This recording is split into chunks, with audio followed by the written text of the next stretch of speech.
Hello and welcome to Famous Gays and Lesbians, alleged and otherwise. I'm your host, Thomas Connolly. I happen to be a gay actor and I live in the gayest city of them all, West Hollywood, California. Now, today's episode reveals some of the most notorious lavender marriages in the history of Hollywood.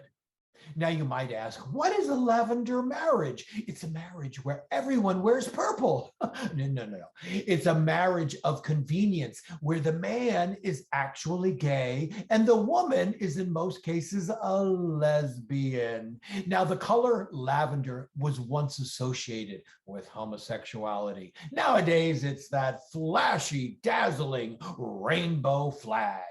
Now, particularly in the early days of Hollywood, a gay actor or lesbian actress had to hide their sexuality in fear of ruining their careers. Let's face it, it's still kind of like that today. Just ask Tom Cruise, John Travolta, Jeremy Renner. Okay, I take that back.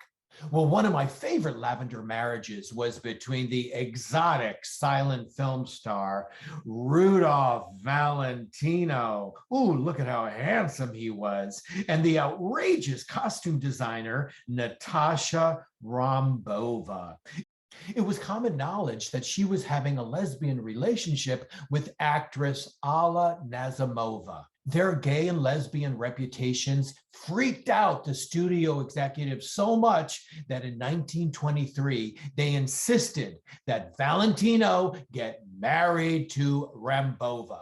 Their marriage lasted less than 2 years. Oh, and interestingly enough, did you know that Valentino died at the early age of 31? And he died because a man called him a sissy. Now, to defend his honor, Valentino actually challenged this man to a fight, which led to Valentino contracting appendicitis and gastric ulcers. And then he slipped into a coma and he died on August 23rd, 1926. Like I said, at the age of 31. Now, the next on the list is the amazing actress Barbara Stanwyck and the handsome Robert Taylor. Now, even as a kid, I thought she was pretty butch in the TV show The Big Valley. Oh, and in the movie Double Indemnity, she was an icy, hardcore femme fatale. Don't mess with that broad. Well, once again, the studio executives intervened to protect their stars when it became clear that the stories about Barbara Stanwyck and her female lovers and Robert Taylor and his male lovers were more than just rumors. They arranged this marriage, which took place on May 13th, 1940. Now, get a load of this. Robert Taylor refused to kiss Barbara Stanwyck at the end of the ceremony, and he spent his honeymoon night in his mother's house. And throughout their marriage, they maintained separate homes. Isn't it romantic? Okay, another infamous Hollywood lavender marriage is between one of the greatest performers of all time. That's right, Miss Judy Garland, and one of the great Hollywood directors of all time, Mr. Vincent Minnelli. He lived openly as a gay man for many years in New York before hitting it big in Hollywood. It was the restraints of the morality clauses in Hollywood that made Vincent Minnelli go right back in the closet. Apparently, Judy Garland was well aware of his lifestyle before she married him, and she even encouraged her daughter, the fabulous Liza Minnelli, to marry gay men. Judy stated, "Honey, they make the best friends." The next lavender marriage was between Rock Hudson and Phyllis Gates. Rock Hudson's homosexuality was the worst kept secret in Hollywood. The box office star was a heartthrob leading man that had women swooning all over him. Well, Confidential magazine in 1959 threatened to expose his homosexuality.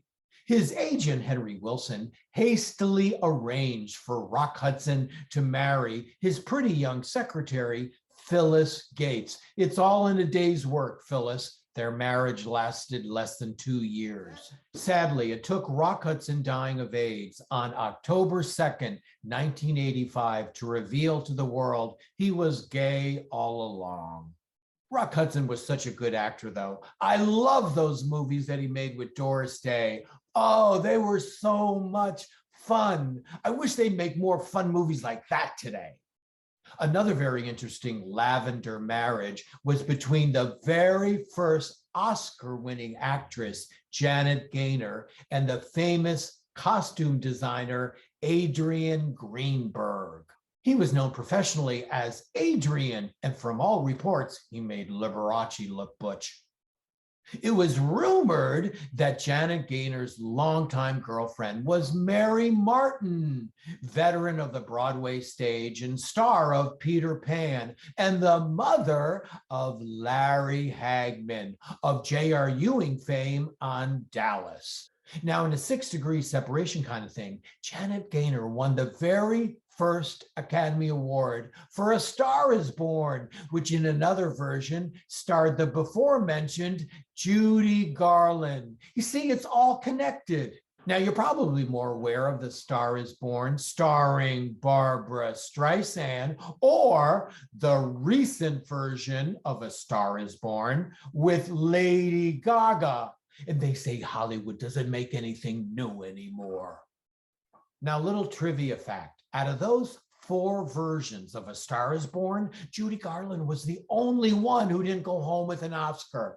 Janet Gaynor, Barbra Streisand, and Lady Gaga all went home with an Oscar. Now, you know I love Barbara, but I think Judy Garland gave the best performance.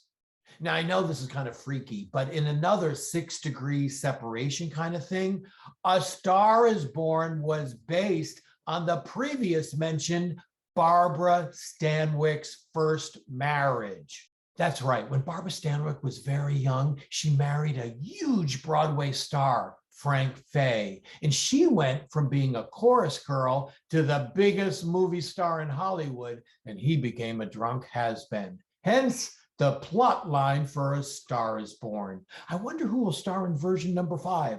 Anyway, that's about it for this episode. This is Thomas Connolly for Famous Gays and Lesbians, Alleged and Otherwise. If you like what you see, can you please like and subscribe? That would really help sustain our show. Until next time, bye-bye.